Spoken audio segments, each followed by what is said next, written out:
Good morning all of you. तो आज हमारा क्लास 10th का चैप्टर 1 है, इसका नाम है वास्तविक संख्या। इसकी शुरुआत करते हैं। तो वास्तविक संख्याओं के बारे में पढ़ने से पहले हमको संख्याओं के बारे में जानना पड़ेगा, क्या होती है संख्याएं। तो संख्या क्या होती है, हमने गणित में पढ़ा है कि 0 से लेके इनफाइनाइट तक जितनी भी सारी संख्या होती है वो सब क्या होती हैं, संख्या होती है। जैसे 0 संख्या है, 1 संख्या है, 2 संख्या, ये सब संख्याएं होती हैं। संख्याओं के बाद में बात आती है इनके टाइप की, कि कौन कौन से टाइप की, किस प्रकार की ये संख्या होती है। तो पहले नंबर पर हमारी संख्या बनी, तो शुरुआत करते हैं हम प्राकृतिक संख्या से। हम सबने सुना है प्राकृत संख्या के बारे में। क्या होती है प्राकृत संख्या? प्राकृत संख्या होती है, जैसे मान लो कि शुरुआत में जब इंसान पैदा हुआ है, हमारा शुरुआत में जब इंसान था, आदि मानव था, उसको ज़रूरत क्या पड़ी? उसको ज़रूरत पड़ी थी केवल शिकार करना, खाना पीना, फल फ्रूट खाना पीना। तो उसको केवल काम पड़ी गिनने का। उसको काम क्या पड़ा? गिनने का। तो जैसे वो संख्याओं को गिनना चाहता था कि 1 2 3 4, तो शुरुआत में हमारे जो नंबर बने वो 1 से स्टार्ट हुए, 1 2 3 4 5 6 7 8। इनको अपन बोलते हैं प्राकृत संख्या। पहली संख्या आती है हमारी प्राकृत। प्राकृत संख्या होती है, प्राकृत संख्या होती है ऐसी संख्याएं जो 1 से शुरू होकर अनंत तक, ये अनंत का निशान होता है, ऐसे आधा 8 या लेटा हुआ 8 इसको बोल सकते हो आप, अगर मजाक में हो तो। बाकी इसको अनंत बोलते हैं, अनंत तक की सभी धनात्मक, धनात्मक का मतलब प्लस वाली सारी संख्याएं, सभी धनात्मक संख्याएं वो क्या कहलाएंगे? आपकी प्राकृत संख्या। अगर मैं लिखना चाहूँ जैसे 1 2 3 कहाँ तक? अनंत तक, ये सारी क्या कहलाएंगी? प्राकृत संख्या। प्राकृत संख्या के बाद में हमारी अगली आती है कौन? अब सीधी सी बात है कि सर आदमी ये गिनना तो स्टार्ट कर दिया, 1 2 3 4 5 6 ने बंटवारा करना शुरू कर दिया। लेकिन उसके बाद में एक आदमी ने पूछा, भाई एक बात बताओ, 2 सेब रखे हैं, ठीक है, तो 1 2 सेबों को अगर मान ले एक सेब कोई आदमी खा गया तो 2 सेब थे, एक वो खा गया, अब कितना काउंट किया? एक बचा। लेकिन अगर मान लो 2 सेब थे, 2 सेब ही अगर कोई आदमी खा गया तो अब जो कुछ भी नहीं बचा, तो उस कुछ नहीं को भी तो कुछ कहना चाहिए ना। तो उस कुछ नहीं के लिए उन्होंने क्या बना दिया?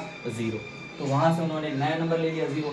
अब 0 आ गया तो वही बात है, हम हमारे घर में देखते हैं कि जब भी कोई नया आदमी घर में आता है, जैसे मान लो शादी होती है, नई दुल्हन आई, दुल्हन आने के बाद फैमिली में कुछ नाम चेंज होते हैं। जैसे मान लो किसी की भाभी बन जाएगी, किसी की क्या बन जाएगी, किसी की क्या बन जाएगी, तो उसी के अकॉर्डिंग इनका भी नाम चेंज हो गया उस 0 की वजह से। फिर ये बन गई क्या?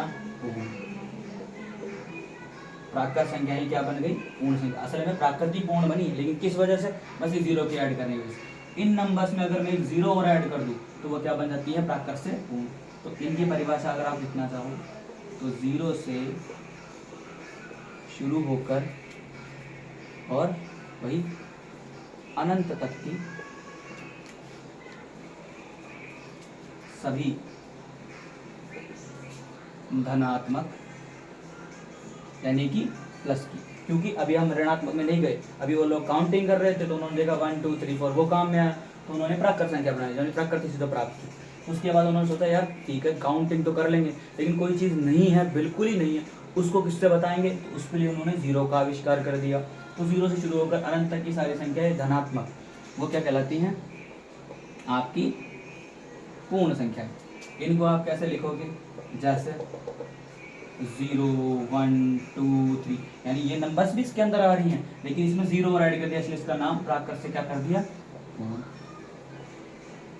ये हमारी पूर्ण संख्या हो गई, प्राकृत पूर्ण। अब बात आती है साहब प्राकृत हो गई, पूर्ण हो गई, इसके बाद अपन ने क्या किया? फिर आदमी ने सोचा एक बात बताओ, चलो ठीक है 2 सेब थे, 2 सेब कोई खा गया, मान लिया, लेकिन कभी अगर किसी ने हमसे उसने पूछा कि चलो छोड़ भाई गुना भाग भी अपन कर रहे हैं, यानी थोड़ा पढ़ने लिखने लग गए, तो उन्होंने सोचा कि सर 2 में से 2 जाए तो 0, 2 में से 1 जाए तो 1, लेकिन ऐसा कभी नहीं हो सकता कि 3 में से 2 चले जाए। फिर उन्होंने दिमाग लगाया, पर हो तो ऐसे ही सकता है कि 3 में से 2 चले जाए, या फिर मान लो कभी कभी ऐसा कुछ कि 2 में से 3 चले जाए, तो तब उन्होंने दिमाग लगाया कि अगर कभी छोटे नंबर में से बड़ा नंबर घटाना होगा तो वहाँ से उन्होंने ऋणात्मक नंबर का आविष्कार कर दिया। ऋणात्मक नंबर कब आएगा? तो ये कैसे आता है? वैसे बेसिकली आज तक के रूल्स बन चुके हैं कि कैसे माइनस का नंबर आता है, क्या रूल्स होते हैं, बट उस टाइम पे अगर मैं आपको याद करने के लिए बताऊं तो उन्होंने जब छोटे नंबर में से बड़े नंबर को, छोटी संख्या में से बड़ी संख्या को घटाना चाहा, तो फिर उन्होंने क्या बना दिया? अपनी एक नई संख्या, इसका नाम है पूर्णांक। पूर्णांक संख्या। और पूर्णांक को आप ये समझ सकते हो, पूर्ण अंक यानी जो कंप्लीट नंबर होते हैं। पूर्णांक में कौन आ गए, तो पूर्णांक में आ गए आपके सारे तो प्लस वाले नंबर यानी पूरी तो प्राकृत संख्या, जीरो यानी कि पूर्ण संख्याएं भी आ गई, और साथ ही साथ ऋणात्मक यानी इनको और ऐड कर दो तो क्या बन जाते हैं आपके पूर्णांक संख्या। जैसे अब आप इसको क्या क्या लिखोगे कि जीरो से शुरू, तो ये भी कहाँ से होंगी, जीरो से शुरू होकर अनंत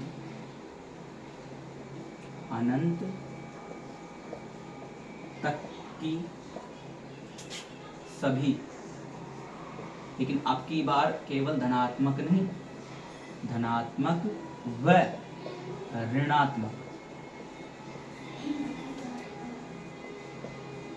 संख्या, जीरो से शुरू होकर अनंत तक की सभी धनात्मक, सारी प्लस की, सभी ऋणात्मक, सारी माइनस की, सब मिलकर और जीरो भी मिक्स होकर क्या बन जाती है अपनी पूर्णांक संख्या।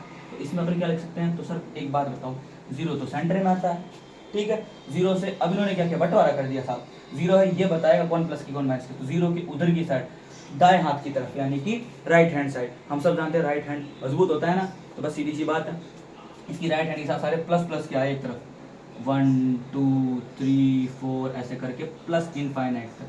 अब ऋणात्मक बोले सर हमको लेफ्ट हैंड बना लो, तो जीरो ने बोला ठीक है मेरे लेफ्ट साइड आप बैठ दो, तो इन्होंने -1 -2 -3 ऐसे करके डैश डैश माइनस इनफाइनाइट तक इधर, तो माइनस अगर अपन शॉर्ट में याद करना चाहें तो माइनस इनफाइनाइट से प्लस इनफाइनाइट यानी माइनस अनंत से प्लस अनंत तक की सारी संख्याएं पूर्णांक संख्या कहलाती है, ठीक है। आपकी प्राकृत हो गई, पूर्ण हो गई, पूर्णांक हो गई। पहली चीज़ तुम सोच रहे हो कि वास्तविक संख्या पढ़ा रहा है, ये क्या लिखवा रहा है, पहली चीज़ अगर ये नहीं समझोगे तो ये आपके हेड शॉट जाएगा, सिर के ऊपर होती, तो पहले इनको याद रखना, इनको अच्छे से रिवाइज कर लो, उसके बाद में अपन वास्तविक संख्याओं पे आएंगे। टॉपिक अपना वही है, लेकिन टॉपिक से पहले भी तो कुछ करना होता है, ठीक है। चलो आज का वीडियो इतना ही, कल मैं आपको इसके आगे वाली स्टार्ट करता हूँ। Thank you. और हाँ, वीडियो अगर अच्छा लगे तो लाइक और सब्सक्राइब ज़रूर करो।